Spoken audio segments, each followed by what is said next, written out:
मंगलम कौशलेंद्राय महनीय गुणाब्धये चक्रवर्ती तनुजाय सार्वभौमाय मंगलम।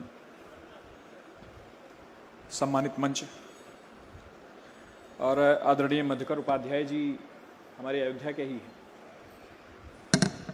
और ये कहा जाता ना, रामचरितमानस में ये कहा जाता है कि कौनो जन्म अवध बस जेई राम परायण ते नर हुई।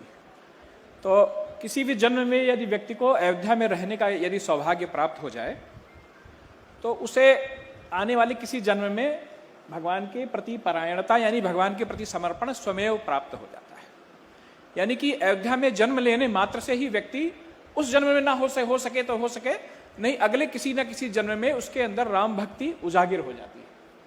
आपका जन्म अयोध्या में हुआ और आपने कर्म से राम भक्ति अपना ली है, इसके लिए अयोध्या की तरफ से आपको बहुत बहुत साधुवाद, बहुत बहुत बधाई। यहां पर अयोध्या के हमारे सभी लोग बैठे हुए हैं। एक बार भगवान का नाम ले लें, फिर अपनी बात शुरू करें। श्री राम जय राम जय जय राम, राम श्री राम जय राम जय जय राम, राम श्री राम जय जय राम, राम श्री राम जय जय राम, राम श्री राम जय जय राम।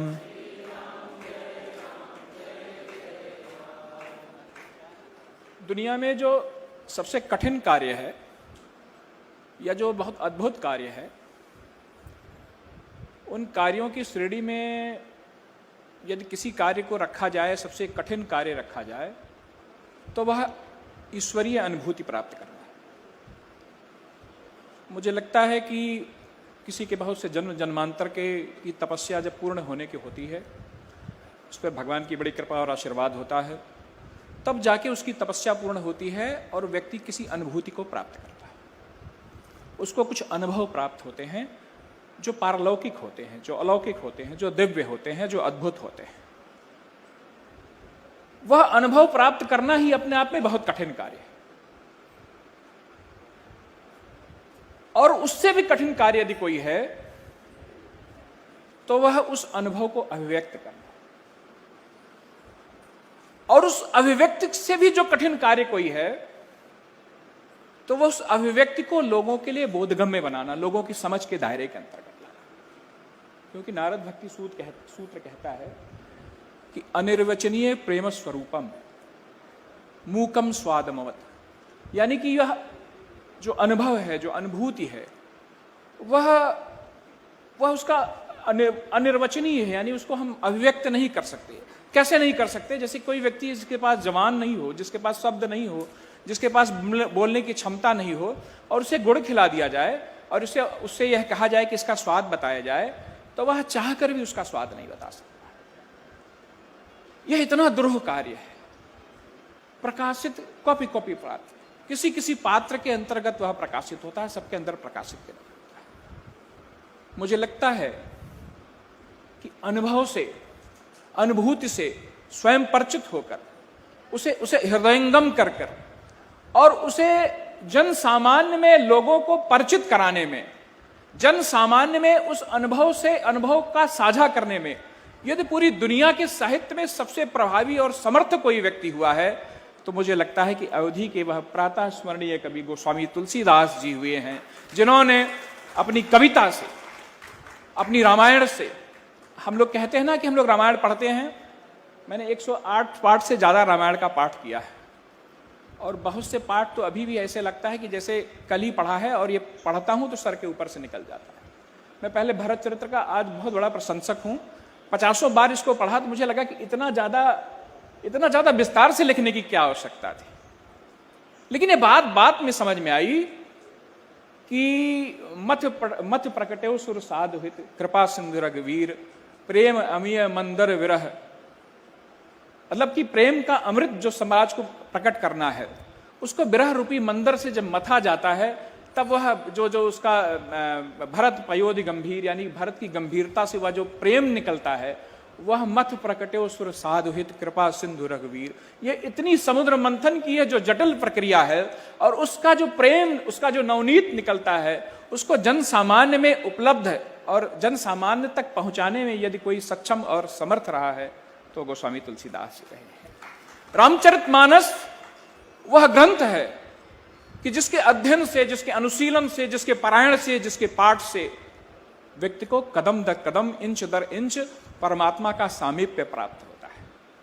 ये बात मैं खाली मंच से शोभा बढ़ाने के लिए नहीं कह रहा हूं, ये अनुभव जनित बात है। ये हमारी अयोध्या में हजारों लाखों लोग हमसे पहले हुए होंगे और हमारे आने वाले बाद में होंगे, जिन्होंने पारायण करते करते समर्पण की दशा प्राप्त कर ली, प्रभु के चरणों में अपनी स्थिति बना ली।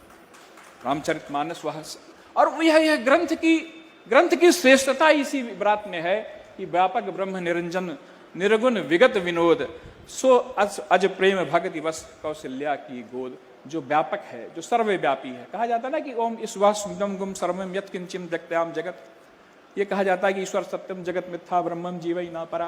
ये जो कण कण में भगवान के विद्वान होने की बात करता है, जो कण कण में भगवान की व्याप्त करता है, कण कण में जो चेतना की उपस्थिति की बात करती है, उस चेतना को कैसे कौशल्या की गोद में भगवान ने भक्तों के प्रेम के कारण, भगवान भक्तों के प्रेम के कारण कौशल्या की गोद में पहुंच गए। और इससे भी हटकर गोस्वामी तुलसीदास जी कहते हैं कि कीरत धनित भूति भल सोई सुरिसरी सम सबकर हित होई। वही कीर्ति अच्छी है, वही धनित अच्छी है, वही भूत अच्छा है, वही कविता अच्छी है, जिससे गंगा के समान सबका भला होता है, सबका उद्धार होता है। तो यह जो लोक कल्याणकारी काव्य है वह अवधि में रचित है और लोक कल्याण के लिए आज भी सहज उपलब्ध है और लोगों का कल्याण कर रहा है, लोगों को कल्याण के रास्ते पर आगे ले जा रहा है। अब रही अवधि भाषा की बात, इस पे लेकर विवाद, मुझे तो इस विषय के जानकारी से पूरे पता भी नहीं था कि अवधि रामचरितमानस की भाषा को लेकर भी कोई विवाद है। लेकिन जब इसके अध्ययन में हम लोग गए तो ये पता चला कि नहीं, इसको भी लेकर लोग, कोई कहता कि बुंदेली भाषा का है, ब्रज भाषा का भी बहुत प्रभाव इसके अंतर्गत आता है। तुलसीदास जी ने स्वयं 3 ग्रंथ ब्रज भाषा में लिख दिए, विनय पत्रिका, दोहावली और कृष्ण गीतावली। तो उस कारण से कुछ भाषा के संबंधी विवाद हो सकता है। लेकिन जो यहाँ पर विद्वान समाज बैठा हुआ है, अगर यह प्रश्न अब सुलझ जाए तो मुझे लगता है कि अवधि भाषा को लेकर भी जो एक प्रश्न खड़ा किया जाता है वह भी सुलझ जाएगा, क्योंकि तुलसी के जन्म को लेकर ही अभी विवाद सुलझा नहीं है। कोई कहता है कि वो बांदा के राजापुर में पैदा हुए हैं। ये रामचरितमानस की जो गीता प्रेस की पुस्तक है, ये कहती है कि एटा के सोरों में पैदा हुए हैं। और हम लोग कहते हैं, हम अयोध्यावासी कहते हैं कि जहाँ बराह क्षेत्र है, जहाँ पर बराह भगवान का अवतार हुआ था, गोंडा के बहुत लोग बैठे हुए यहाँ पर, जहाँ पर बराह भगवान का अवतार हुआ था, जो पस का क्षेत्र है, वहीं पे वो राजापुर है, जहाँ पर आत्माराम दुबे के नाम से आज भी एक वहाँ पर ठीहा पाया जाता है, जो उनके पिता के नाम से संबंधित है। और जब यह बात सिद्ध हो जाएगी, विद्वान समाज इस पर काम करे, हम भक्त समाज उसमें सहयोग कर सकते हैं, उसमें प्रेरणा दे सकते हैं।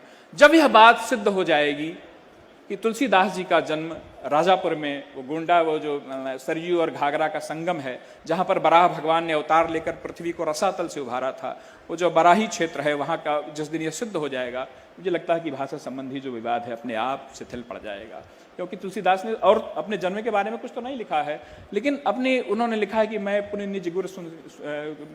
निज गुरु सुनी कथा सुसूकर खेत, यानी कि सूकर खेत में अपने गुरु नरहरि दास से वह कथा उन्होंने वहाँ पर सुनी थी, और उस कथा को फिर उन्होंने आगे चलकर उसका रामचरितमानस जैसे ग्रंथ का प्रणयन किया था। और गोस्वामी तुलसीदास जी के समवर्ती जो हुए हैं बेणी माघोदास जी, उनके बाद उन्होंने जो मूल गोसाई चरित्र करके उसमें जिसमें उन्होंने तुलसीदास जी की जीवनी लिखी है, उसमें उन्होंने लिखा है कि एक चमत्कारिक आख्यान लिखा हुआ है कि कैसे तुलसीदास जी संस्कृत में श्लोक लिखते थे और वह श्लोक गायब हो जाते थे। 7 दिन तक यह प्रक्रिया चली है, और फिर तुलसीदास जी को स्वप्न हुआ है कि नहीं, तुम भाषा में लिखो, भाषा में लिखोगे तुम्हारी कविता वह लोक मंगल के लिए, लोक मंगल का पर्याय होगी। और तुलसीदास जी ने रामचरितमानस में इसका जिक्र भी किया है कि रच महेश में निज मानस राखा, अवसर जान शिवा सन भाखा, और शंभु प्रसाद सुमत ही है उलसी, रामचरितमानस कवि तुलसी। यानी कि शंभु भगवान शंकर का जो प्रसाद रहा, वह उनके लिए सुमत के तौर पर उनके हृदय में हुलसा, और जिसके कारण से रामचरितमानस का प्रणयन हुआ। बहुत विस्तार से आदरणीय बोले, हमारे अध्यावासी हैं। बहुत बहुत बहुत शब्दों का आपने हम लोगों के सामने कहा जिसका प्राय अर्थ हम लोग नहीं जानते। अरे और तो बात छोड़ दीजिए, मंगल भवन अमंगल हारी, द्रवहु सब दशरथ अजिर विहारी, अजिर के अर्थ को भी बहुत से लोग नहीं जानते होंगे। निजमन मुकुर सुधार के मुकुर के अर्थ को भी बहुत से लोग नहीं जानते होंगे। ये इतनी सक्षम और समर्थ भाषा उनकी और उनकी अपनी शैली थी, जिसके कारण हम सबको यह ग्रंथ यह हम लोगों को प्राप्त हुआ। और मैं इस बात से एकदम सहमत हूं कि संस्कृत में हो सकता है किसी ग्रंथ को धार्मिक ग्रंथ का दर्जा प्राप्त हो गया, लेकिन रामचरितमानस ही एकमात्र ऐसा ग्रंथ है, अवधि में लिखा ऐसा ग्रंथ है, जिसको उसकी लोक मंगल भावना के कारण, उसकी आध्यात्मिक परिपूर्णता के कारण और हर व्यक्ति की आध्यात्मिक प्रगति सुनिश्चित कर देने में उसकी भूमिका के कारण धर्म ग्रंथ का विशेष दर्जा प्राप्त है। अब वह साहित्य की सीमाओं का अतिक्रमण करके तुलसीदास जी द्वारा रचित रामचरितमानस धार्मिक ग्रंथ की श्रेणी में आ गया है।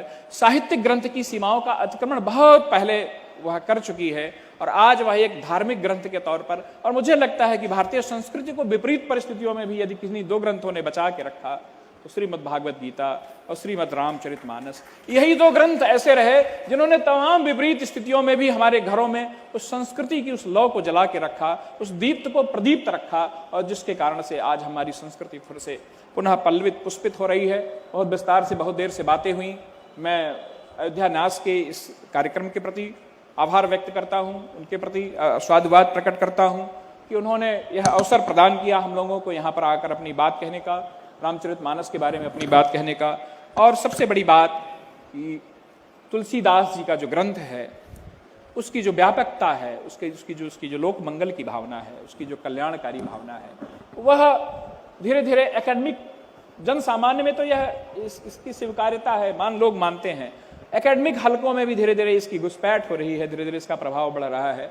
अयोध्या न्यास उसमें बड़ी भूमिका निभा रहा है, उसके प्रति भी साधुवाद।